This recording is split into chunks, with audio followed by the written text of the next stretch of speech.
Welcome. Today we're talking about self compassion.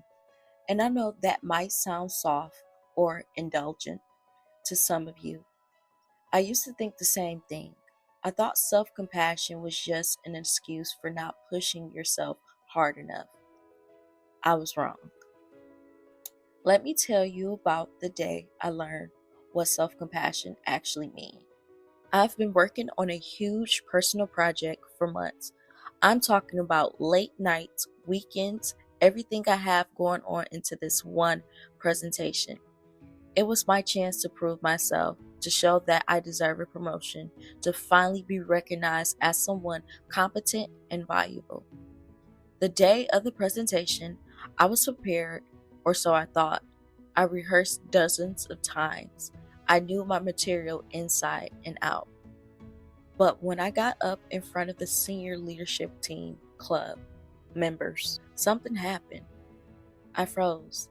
Not completely.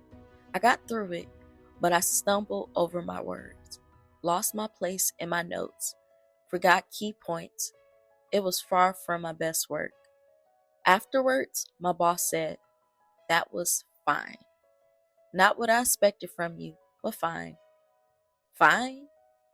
The most devouring words in the English language.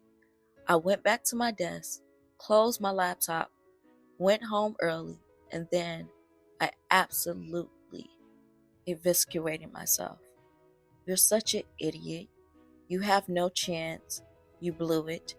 Everyone in the room thinks you're incompetent now. You'll never get promoted. You're a failure. You'll always do this. You work so hard and then you choke. What's wrong with you?" I spent the entire evening in this spiral of self hate. I didn't eat dinner. I couldn't focus on anything. I just kept replaying the presentation in my mind, finding new things to berate myself for. Around 9 p.m., my roommate came home and found me on the couch, staring at nothing. She asked what was wrong, and I told her everything. You know what she said? "Would you talk to me the way if I had a bad day?" And of course, I wouldn't. If she bombed a presentation, I would have said, "Hey, it happens. You're human. One bad presentation doesn't define you. You'll do better next time. I'm proud of you for putting yourself out there." But for myself, I showed no mercy whatsoever. That's when I started learning about self compassion. Real self compassion, not the bubblegum bath version.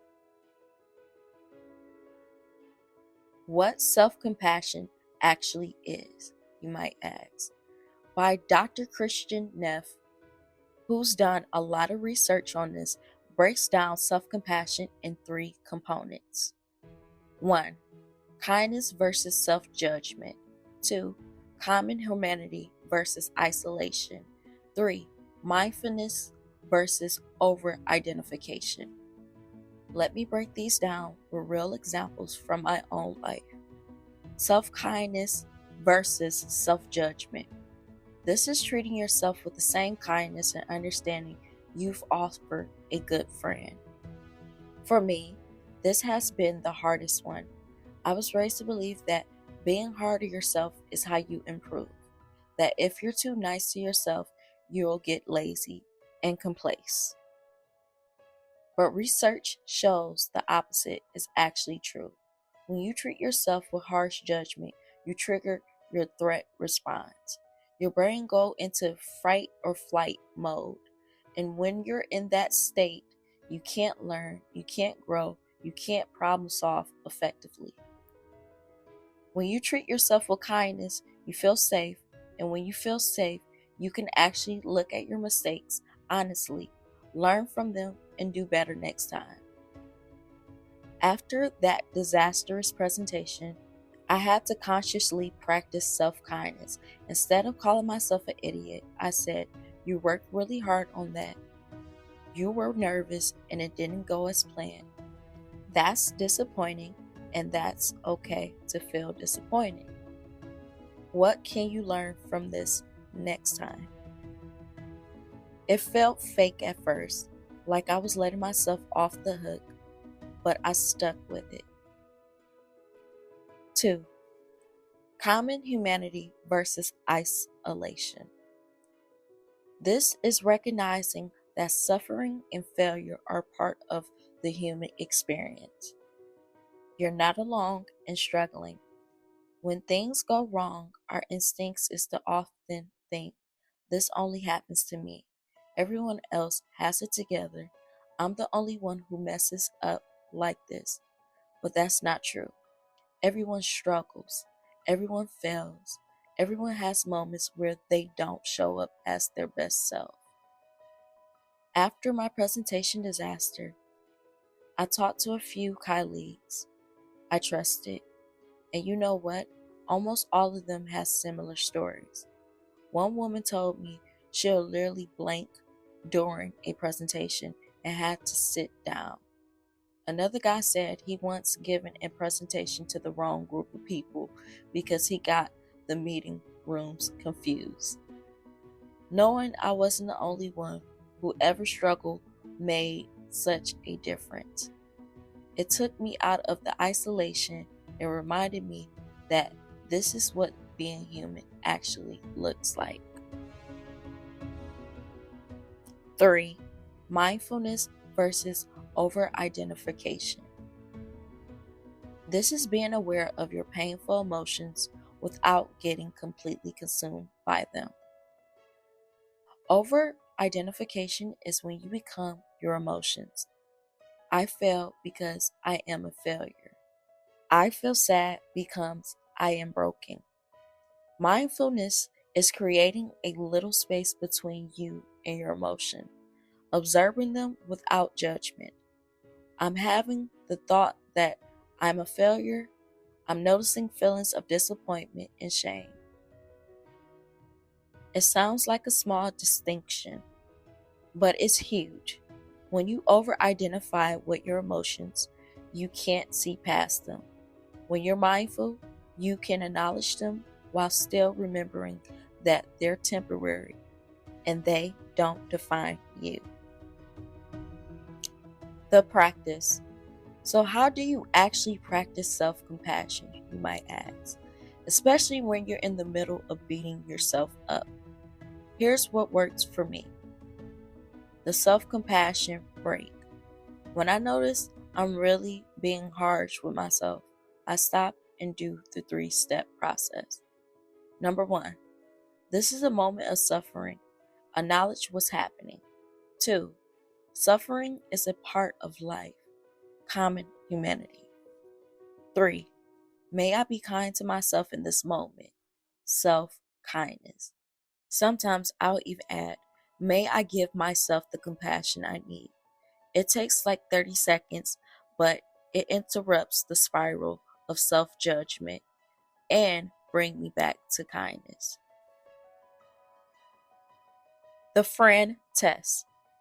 I ask myself, what would I say to a friend in this situation?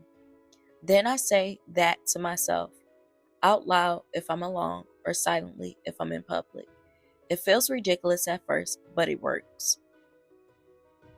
Physical comfort. This one surprised me, but research showed that physical touch activates the same soothing system as receiving compassion from others.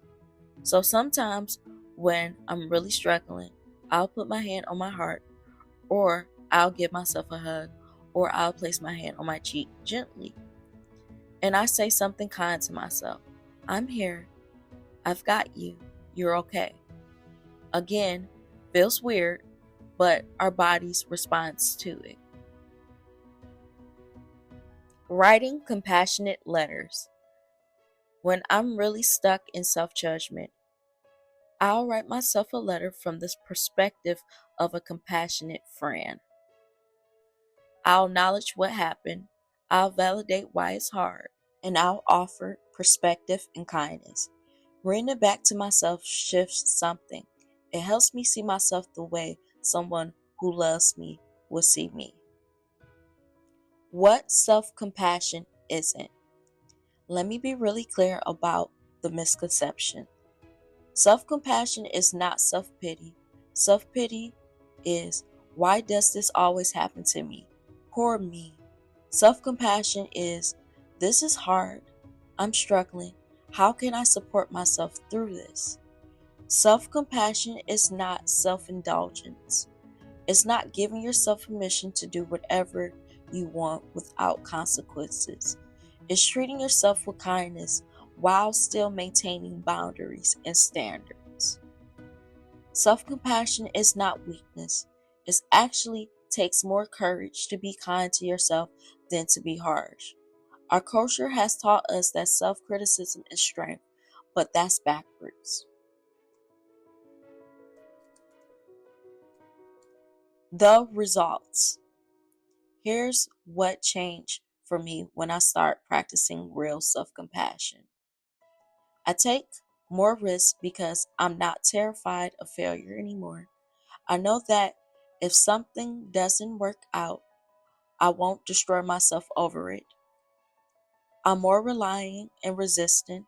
When hard things happen, I bounce back faster because I'm not spending all my energy on self-attack. I'm more motivated. Turns out kindness is much better motivational than cruelty. When I treat myself well, I want to do well. When I treat myself terribly, I just want to give up. My relationships improve because I was gentler with myself. I became gentler with others. I had more patience, more understanding, more empathy. I'm happier, just baseline happier, because I'm not at war with myself anymore. The work continues. I still struggle with this. There are still days when my first instinct is harsh judgment. Old patterns die hard. But now I notice it and I can choose differently. I can pause and say, wait, that's not kind. Let me try again.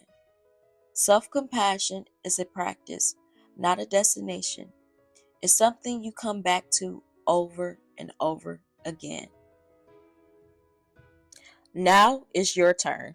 If you're someone who really is hard on yourself, I'm guessing you might be, or you wouldn't still be listening. I want to challenge you to try this for 1 week. Just 1 week. When you mess up, when you're struggling, when you're disappointed in yourself, pause. Ask, what would I say to a friend right now? Then say that exact thing to yourself. That's it. That's the whole practice. You don't have to believe it at first. You don't have to feel like you deserve it.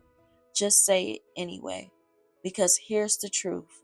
You deserve kindness from others, yes, but also especially from yourself. You're doing your best.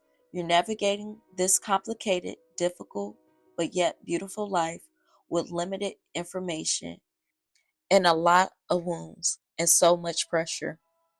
And you still here, still trying, still showing up. That right there deserves compassion. You deserve compassion from me, from the people who love you, and mostly and importantly, from yourself. Thank you for listening to this entire series. I hope it helped. Take care of yourself out there. And remember, be kind, be free, be you. Peace.